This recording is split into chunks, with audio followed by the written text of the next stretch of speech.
keep at it. All right, let's go to our next one. Is it this one here? No, it's here we go. Midnight Bandit music. Gear Jammer. It's about a post-apocalyptic trucker. Of course it is. Why wouldn't it be?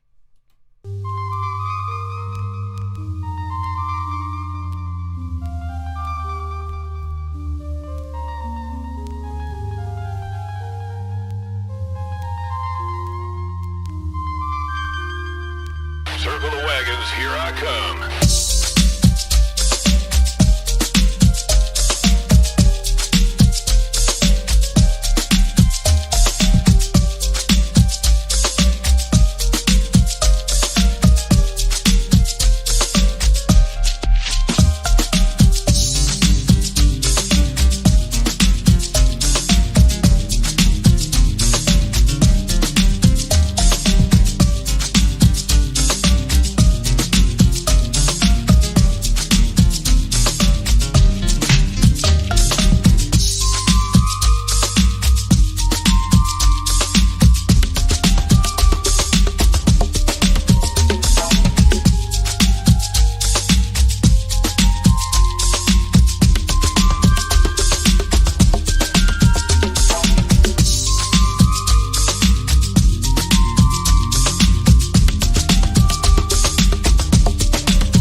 Yo, that's really cool. It's got such a cool vibe, man. It totally is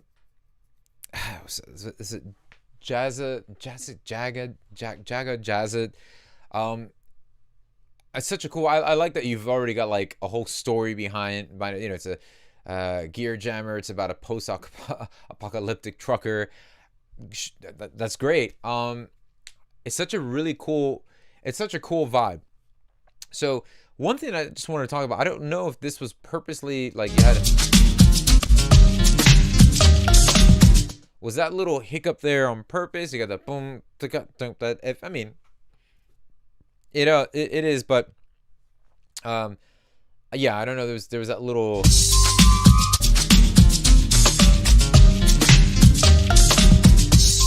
I know you were trying to like slow it down and have like that halftime section there. And here's a good example of how that shaker part of the groove works out well when you compare it to what we heard in the other song earlier, where the shaker was a bit too brittle and sticking out in the mix. This just became a natural part of the actual drum groove. I think it's cool. I think what we can add here is a little bit more dynamics to the composition. So, for instance, when you have. Love that intro. That intro melody is like the core. That's the main central idea.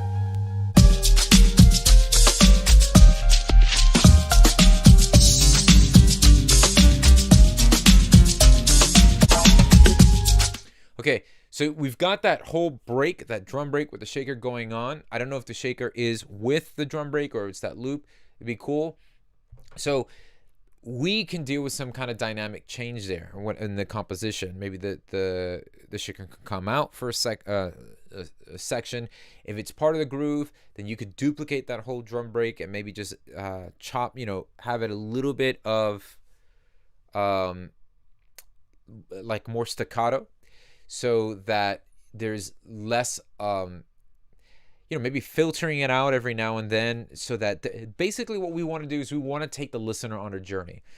And I'm all for, like, the drum break is just a dope drum break. I love the groove. It's a really cool thing. It's like I wouldn't normally go to that type of rhythm with this type of vibe. So love the little timbale fills that you've got going on there.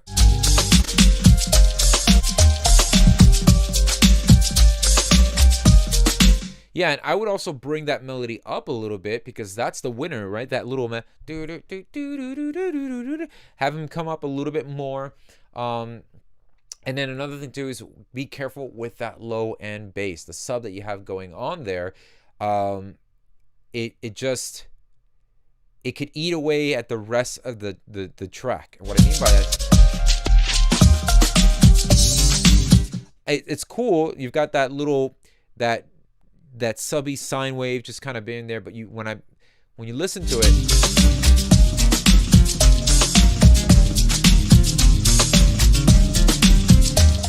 you definitely want to make sure that you're carving out a little bit of space between the kick drum and that bass. Here's the thing. When you're having a sine wave bass like that, that is constantly sustained, right?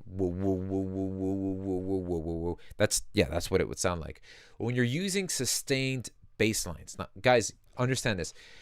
Sustained low-end frequencies will take a lot of the energy from any mix bus plug processing, especially with dynamics and things like that. Remember, the longer or the more sustained something has, the louder the perceived volume will be. So it was an 808 with an LFO. Okay, so yeah, it becomes a little bit muddy when it's sustained there. So maybe just like boom, boom, boom, boom. Try the bass line.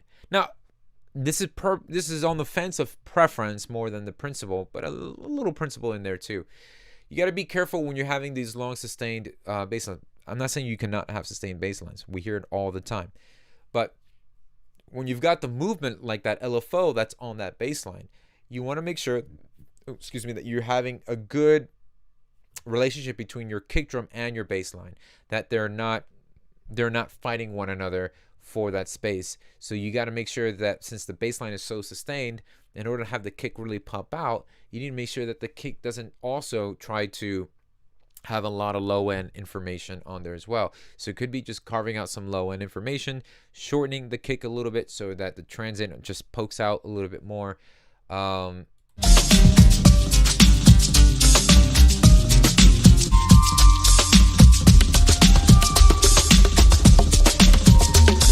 Yeah, it's something that LFO is doing to the low end that is just, I know what you're trying to do, but it's not getting it. It's not really, I don't know, it's not getting it across, as opposed to just a regular sine wave without the LFO.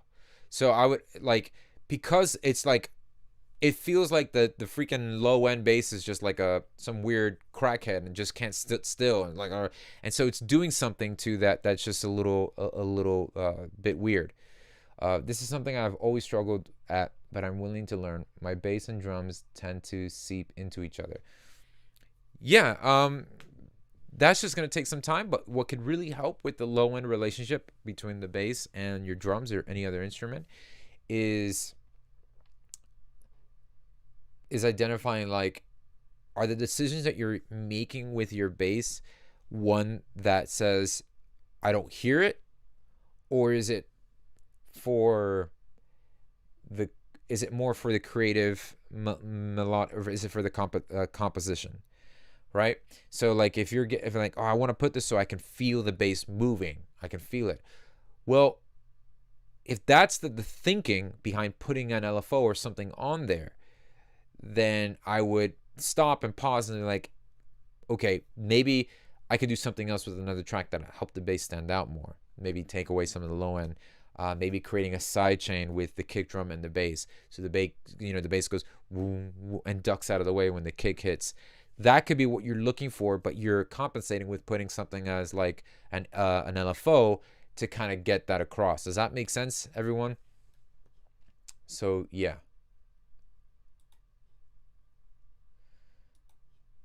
All right, our next tune here.